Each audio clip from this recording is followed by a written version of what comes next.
नमस्कार, मैं दुलारे अंसारी और अब देख रहे भारत 36 नेशनल। दो बातें गर्मा गई है। एक धर्मवाद ऊपर आ गया है और धर्मवाद को लेकर के राष्ट्रवाद ऊपर आ गया है। जितने भी लोग बीजेपी में आ रहे हैं उनकी दो बातों का दावा है कि बीजेपी धर्मवाद भी है और बीजेपी राष्ट्रवाद भी है।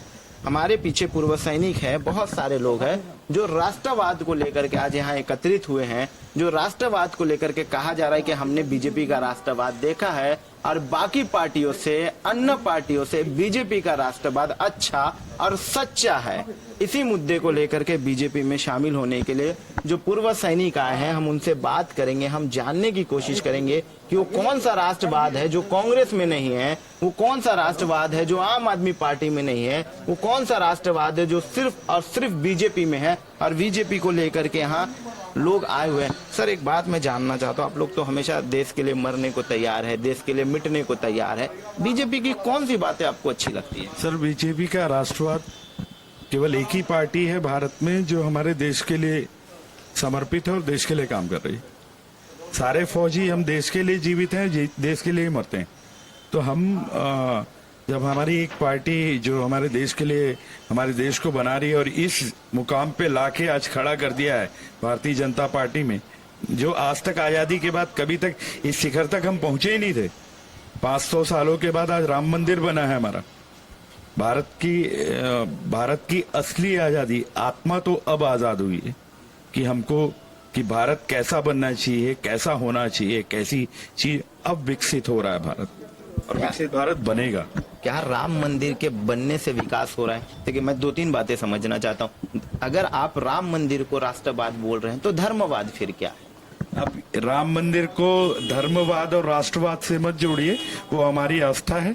और रही बात राष्ट्रवाद की, तो सारे सैनिक जो हमारी सीमाओं में, हमारे से पीछे भारत में जितने लोग हैं, हम सबकी रक्षा करते हैं।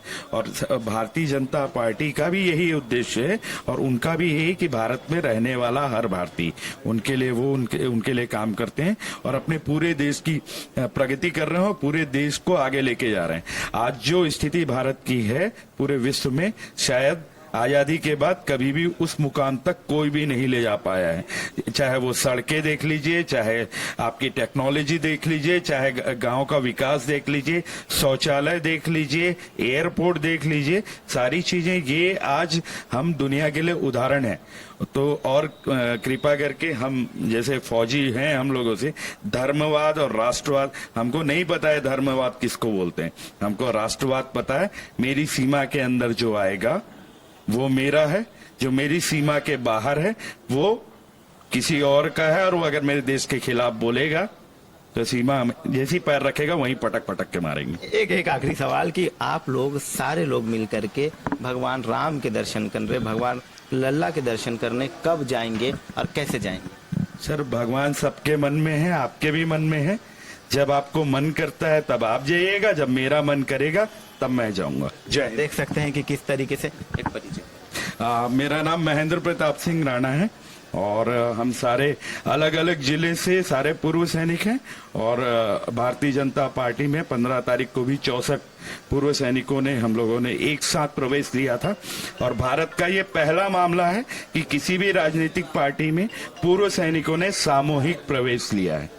देख सकते हैं कि किस तरीके से पूर्व सैनिक सामूहिक प्रवेश ले रहे हैं और राष्ट्रवाद को लेकर के ये जंग छिड़ी हुई है, राष्ट्रवाद को लेकर के ये प्रवेश जारी है। और कहा जा रहा है कि जब से देश आजाद हुआ है तब से ये पहला है कि सामूहिक रूप से लोग जो है वो कहीं न कहीं किसी राजनीतिक दल में जुड़ रहे हैं, किसी राजनीतिक दल में प्रवेश कर रहे हैं। देखना अहम हो जाएगा कि जिस तरीके से लोकसभा चुनाव नजदीक आ रही है, अन्य पार्टियों के लोग बीजेपी में शामिल हो रहे हैं और वो कौन से लोग हैं जो अभी शामिल होने के लिए बचे हैं। तमाम बड़े खबरों के लिए देखना ना भूलिए भारत 36 नेशनल। मैं दुलारे अंसारी।